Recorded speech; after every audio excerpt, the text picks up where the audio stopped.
آج بات کرتے ہیں کالا عمل کی قسط 726 کی۔ ایک ایسی کہانی جس میں جادو ہے، بھولی بسری یادیں ہیں اور ایک ایسی لڑائی جو ابھی ختم نہیں ہوئی۔ تو چلیں ذرا گہرائی میں چلتے ہیں اور دیکھتے ہیں کہ اس قسط میں کیا کچھ ہو رہا ہے۔ یہاں مافوق الفطرت جنگیں بھی ہیں، بڑے جذباتی قسم کے ملاپ بھی، اور ایک نئی بہت ہی خطرناک طاقت بھی سامنے آ رہی ہے۔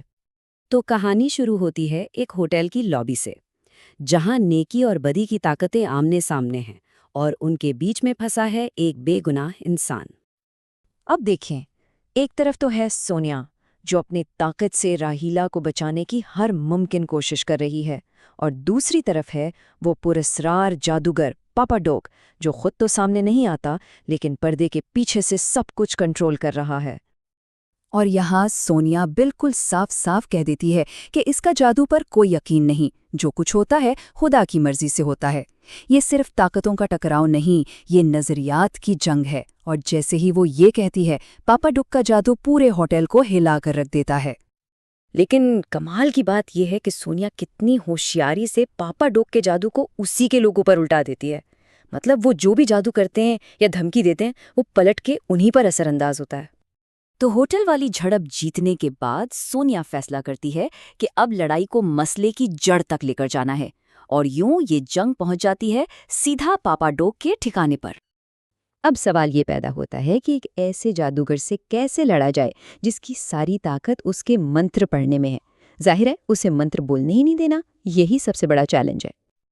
اور جیسے ہی پاپا ڈوک اپنا جادو شروع کرنے لگتا ہے، علی سامنے آ جاتا ہے، اور وہ اسے جادو سے نہیں بلکہ اپنی جسمانی طاقت اور ہمت سے چیلنج کرتا ہے، یہ کہتے ہوئے کہ اس کا مقابلہ علی سے نہیں بلکہ اس کے باپ کی طاقت سے ہے۔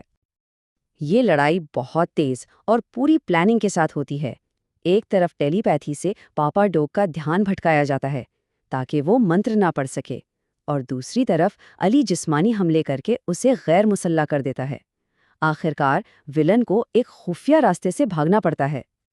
پاپا ڈوک کے بھاگتے ہی علی فوراً اس شیطانی مجسمے کو توڑ دیتا ہے جو اس پر اور ثانی پر لگی لعنت کا باعث تھا۔ ایک لمحے کو تو لگتا ہے کہ بس سب ٹھیک ہو گیا، مکمل فتح مل گئی۔ لیکن یہ خوشی زیادہ دیر نہیں رہتی۔ پاپا ڈوک راہیلا کی آواز میں بولتا ہے اور ایک خوفناک راز سے پردہ اٹھاتا ہے۔ راہیلا کی روح کسی اور مجسمے میں قید ہے، اور اس پر سے لعنت ابھی ختم نہیں ہوئی۔ اچھا، تو ایک طرف یہ سب چل رہا ہے اور دوسری طرف ایک اور کہانی بھی ساتھ ساتھ آگے بڑھ رہی ہے۔ یہ کہانی ہے جوجو کی، ایک بہت طاقتور ٹیلی پیتھ جس کی یادداشت مٹا دی گئی تھی اور وہ ایک عام زندگی گزار رہی تھی۔ اور پھر اچانک واقعات تیزی سے بدلتے ہیں۔ جوجو کو اپنی اصلیت کا پتہ چلتا ہے، وہ اپنے شوہر پارس سے دوبارہ ملتی ہے، اور پھر وہ ان لوگوں کا سامنا کرتی ہے جنہوں نے اسے قید رکھا تھا، اور آخر میں اپنی آزادی کے ثبوت کے طور پر وہ اپنے سب سے بڑے دشمن کو دور بیٹھے ہی ختم کر دیتی ہے۔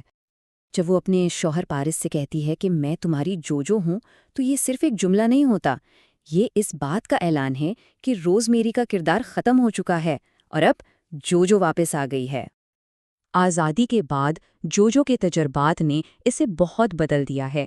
اس کا دنیا کو دیکھنے کا نظریہ اب بہت سخت ہو گیا ہے، اور یہی چیز اس کے اور پارس کے درمیان مستقبل کے بارے میں ایک بڑی بحث کی وجہ بنتی ہے۔